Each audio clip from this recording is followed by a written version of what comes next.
हे girls, good morning. आज हमारा topic है आपका सोशल रिलेशनशिप। इससे पहले भी वीडियो में आपको मैंने बताया था कि सोशल रिलेशनशिप इन एडोलसेंस क्या होता है। उसमें ये जो किशोरावस्था में जो एडोलसेंस बच्चे होते हैं किशोर अवस्था में, तो वो किस प्रकार से समाज में अपने आप को डेवलप करते हैं या किस प्रकार से समाज में अपने आप अपना तालमेल बैठाते हैं, चाहे वो घर की हेल्प के द्वारा हो, सह समूह साथियों का समूह है उसके द्वारा हो। तो आइएगा इसी के आगे हम कंटिन्यू करते हैं। बालक के स्कूल और पड़ोस के साथ ही उनका सामाजिक व्यवहार और अभिवृत्तियों के प्रतिमान बनाने में बहुत महत्वपूर्ण भूमिका निभाते हैं। मीन्स सबको पता है कि बालक का जो स्कूल होता है, घर के बाद स्कूल ही फर्स्ट बच्चे की प्रायोरिटी ऐसी इस तरीके की होती है कि सबसे ज़्यादा उस पे प्रभाव अपने स्कूल का पड़ता है। और सामाजिक व्यवहार मीन्स जिस समाज में वो रह रहा है, जिस तरीके के वहाँ पे समाज में लोग हैं, इसलिए इस तरीके के जो भी सामाजिक व्यवहार है उसमें उसकी जो अभिवृत्तियाँ के प्रतिमान है, मतलब जो आगे आने वाले जो उसके अंदर डेवलपमेंट आएगा या वो जो समाज से सीखेगा, वो उसमें एक महत्वपूर्ण जो भूमिका है वो अदा करते हैं।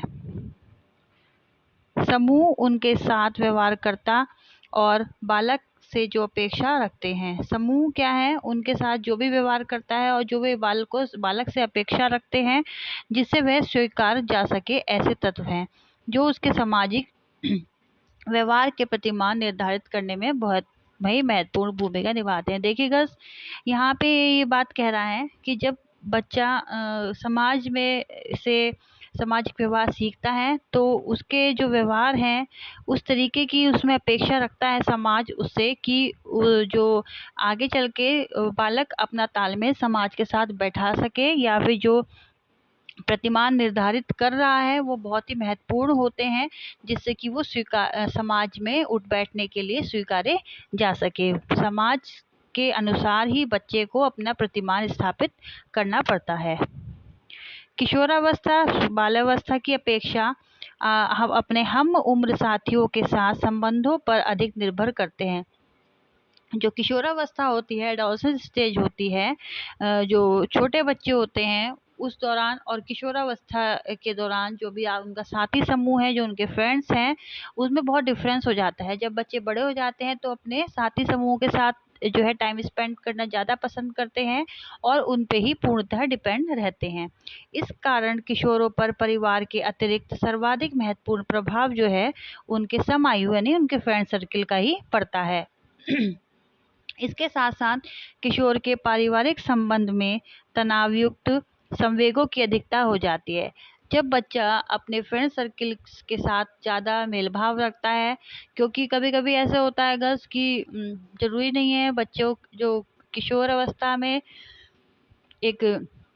ये एक उत्तेजना की अवस्था भी कहलाती है। तो इसमें जो समूह साथी हैं वो जरूरी नहीं है कि वो उनका फ्रेंड सर्किल सही ही हो। तो जब माँ बाप देखते हैं कि फ्रेंड सर्किल सही नहीं है या हमारा बच्चा गलत दिशा में नहीं जा रहा है तो वो रोक टोक करते हैं, जिसकी वजह से क्या होता है, जो बच्चे होते हैं उनको वो चीज़ पसंद नहीं आती है और जो अपने घर के सदस्य हैं, माँ बाप हैं, चाहे भाई बहन हैं, उनके साथ उन एडोलसेंस जो बच्चे होते हैं उनका तालमेल या फिर उनका सामंजस्य जो है अच्छा नहीं बैठ पाता है। और क्या होता है, उनके जो पारिवारिक संबंध हैं उनमें तनाव आना शुरू हो जाता है। किशोरावस्था वास्तव में तीव्र सामाजिक की अवस्था होती है, सामाजिकता की अवस्था होती है। मतलब इस समय जो है जो समाज है वो उस बच्चों पर तीव्रता से हावी होता है, परंतु इसके साथ साथ तीव्र अकेलेपन की भी अवस्था होती है। लेकिन ये स्टेज क्या है, आपकी आपकी जो तीव्र अवस्था है, मतलब उसके साथ साथ जो है अकेलेपन की भी, जो बच्चा एडोलसेंस होता है इस समय अपने आप को अकेला भी महसूस करता है। केवल अन्य व्यक्तियों के साथ रहने से ही उसकी समस्या हल नहीं हो जाती है, चाहे वो परिवार हो चाहे वो उसका फ्रेंड सर्किल हो। अक्सर किसी पार्टी अथवा बड़े समूह में वे स्वयं को अकेला पाते हैं इसका तात्पर्य यह है कि सामान्य तौर पर किशोर के लिए अपने सम आयु समूह की स्वीकृति तथा विशेष रूप से कुछ खास एक दो घनिष्ठ जो मित्र हैं अत्यंत महत्वपूर्ण होते हैं।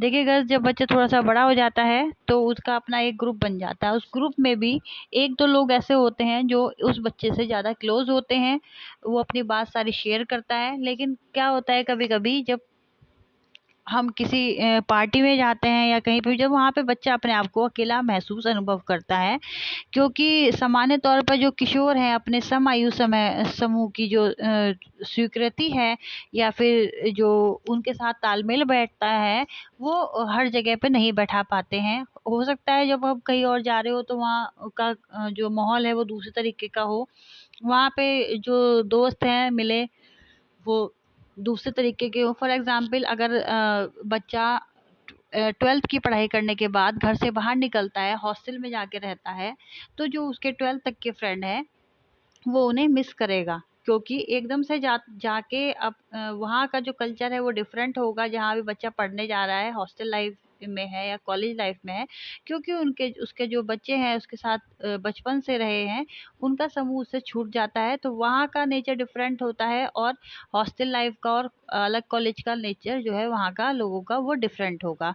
तो बच्चा जो है कोई इस तरीके का हो जाता है कि बहुत ही ज़्यादा भीड़ में भी अपने आप को अकेला महसूस करता है, क्योंकि जो उसके घनिष्ठ होते हैं मित्र वो वहाँ पे नहीं होते हैं या फिर एक दो ही होते हैं। किशोर में तादात्म्य में को उपयुक्त रूप से परिभाषित करने के लिए जो है आपके गर्ल्स, ये जो डॉट लगे हुए हैं ये पॉइंट में नहीं है। ये जब हम लोग टाइप करते हैं तो ये ऑलरेडी अपने आप मेंशन हो जाते हैं, तो ये पूरा पैराग्राफ है, इसको आप पॉइंट में नहीं लिखिएगा। उपयुक्त करने से परिभाषित करने के लिए सम आयु बहुत अधिक महत्वपूर्ण होता है।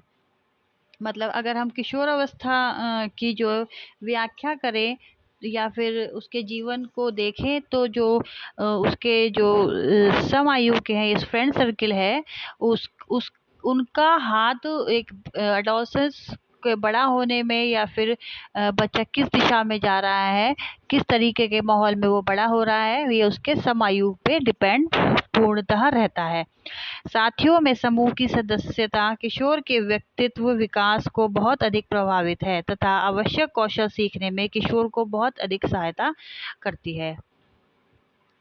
फिर अगर आपका नेक्स्ट हेडिंग है आपकी सामाजिक विकास में आपसी संबंध, roles of interpersonal relationship in development. ये जो आपका इससे पहले टॉपिक था रोल्स ऑफ पीयर, इसको हम जो है आपका जो इसमें पार्ट है यूनिट 4 का social relationship and heterosexual relationship. तो रोल ऑफ पीयर्स को हम हेट्रोसेक्सुअल रिलेशनशिप भी कह सकते हैं। तो अगर आपको एग्जाम में आए लिखने के लिए ये क्वेश्चन आता है तो आप इसको ही डिफाइन करेंगे, अलग से कुछ नहीं लिखना है।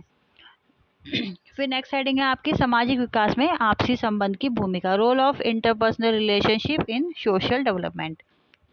किशोरावस्था में सामाजिक प्रक्रिया पर प्रभाव परिवार का जो महत्वपूर्ण प्रभाव रहता है, समाज में प्रभावी तरीके से कार्य करने के लिए आवश्यक है कि कुछ किशोर निश्चित प्रेरणा, अभिवृत्तियां तथा अंतर व्यक्तिगत कौशल उत्सर्जित कर सके। मीन्स का जो किशोरावस्था में क्या है आपका जो एक सामाजिक प्रक्रिया होती है उस पर परिवार का सबसे ज़्यादा महत्वपूर्ण असर रहता है किशोर के ऊपर। समाज में जो भी जितने भी प्रभावी तरीके होते हैं कार्य करने के लिए, वो सब सीखने परम आवश्यक हो जाते हैं कि किशोर कुछ निश्चित प्रेरणाएं, अभिवृत्तियां तथा अंतर व्यक्तिगत कौशल जो है वो अर्जित कर सके। मतलब अपने लाइफ का एक्सपीरियंस जो है, बेस्ट एक्सपीरियंस वो डेवलप कर सके। वो उसे कहाँ से मिलती है? समाज के द्वारा ही सीखने को मिलता है। किशोर तथा बालक परिवार की विभिन्न परिस्थितियों में अनुभव प्राप्त कर अन्य व्यक्तियों की अपेक्षा की पूर्ति करने की योग्यता प्राप्त कर लेता है। किशोर और बालक जो है परिवार की जो जितने भी विभिन्न परिस्थितियां होती हैं, हर एक के घर में अलग अलग परिस्थितियां हैं, उनको अनुभव करके मतलब एक्सपीरियंस प्राप्त करके अन्य व्यक्तियों की जो अपेक्षाएं हैं उनको पूर्ण करने की योग्यता वो समझ जाता है कि किस तरीके से हैंडल करना है। इन्हीं अनुभवों की सहायता से वे अपेक्षित भूमिका भी सीख पाते हैं। एरिक्सन के अनुसार प्रत्येक किशोर अपने स्कूल भविष्य के साथ साथ अपने व्यवसाय के संबंध में भी निश्चय कर लेता है, और जब ये उसके अंदर मैच्योरिटी आ जाती है, अनुभव सीख जाता है, तो इन्हीं संबंधों को जो अपेक्षित भूमिकाएं हैं, तो एक आपके एरिक्सन हैं, उन्होंने कहा है कि जो प्रत्येक किशोर है अपने स्कूल के साथ साथ अपने भविष्य को भी वो तय करना सीख जाता है कि उसे आगे जाके जॉब करनी है या व्यवसाय करना है।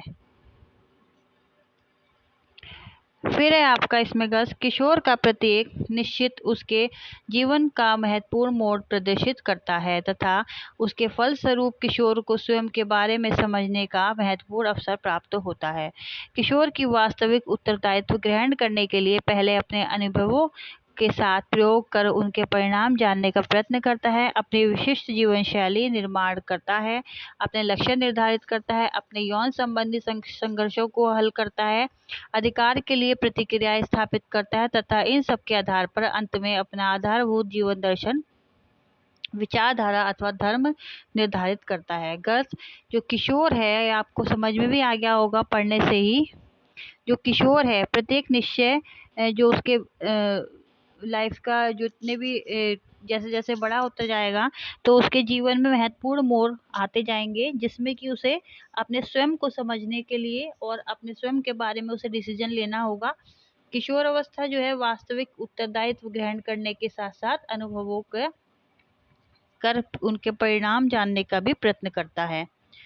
और जो उसकी अपनी जीवन शैली होती है उसमें क्या करता है, वो जैसे जैसे बड़ा होता जाता है अपने लक्ष्य को निर्धारित करता है, अपने मतलब एक लाइफ को सेट करने के लिए एक गोल बनाता है, जिसमें वो अपनी यौन संबंधी जितनी भी समस्याएं हैं बच्चे की उसको भी हल करता है, और अपने अधिकारों के लिए भी जो है वो जो है फाइट करना शुरू कर देता है, तथा इन सब के आधार पर अंत में जो अपना आधारभूत जीवन जो है दर्शन, विचारधारा अथवा धर्म को भी निर्धारित करता है।